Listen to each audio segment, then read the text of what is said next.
Dans un village paisible, niché entre des collines verdoyantes, vivait un jeune garçon nommé Petit Jean. Curieux et intrépide, il passait ses journées à explorer les forêts environnantes et à rêver d'aventures. Mais un jour, une rumeur étrange parvint à ses oreilles. Deux sœurs, Caloupiller et Grand-Mère Cal, étaient connues pour être des sorcières redoutables, attirant les enfants dans leur filet de magie. Un matin, Petit Jean décida d'enquêter. Armé de son courage, il s'aventura dans la forêt, où il découvrit une maison en pain d'épices, scintillante sous le soleil. Les sœurs sorcières l'attendaient, un sourire malicieux aux lèvres.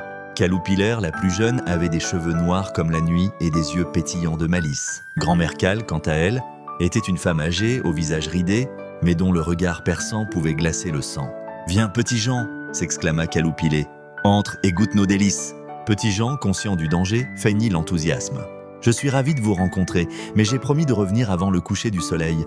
Peut-être puis-je vous aider d'abord ?» Les sœurs, intriguées, acceptèrent. Petit Jean proposa de les aider à préparer un sort. Pendant qu'elles se concentraient sur leur grimoire poussiéreux, il observa attentivement. Soudain, une idée brillante lui vint à l'esprit.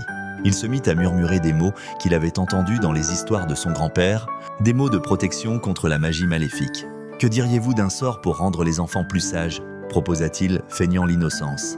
Les sœurs, flattées, acquiescèrent. Pendant qu'elles étaient absorbées par le livre, Petit Jean sortit discrètement un petit miroir de sa poche. Il connaissait le pouvoir des reflets. Il le brandit devant elles et prononça une formule secrète.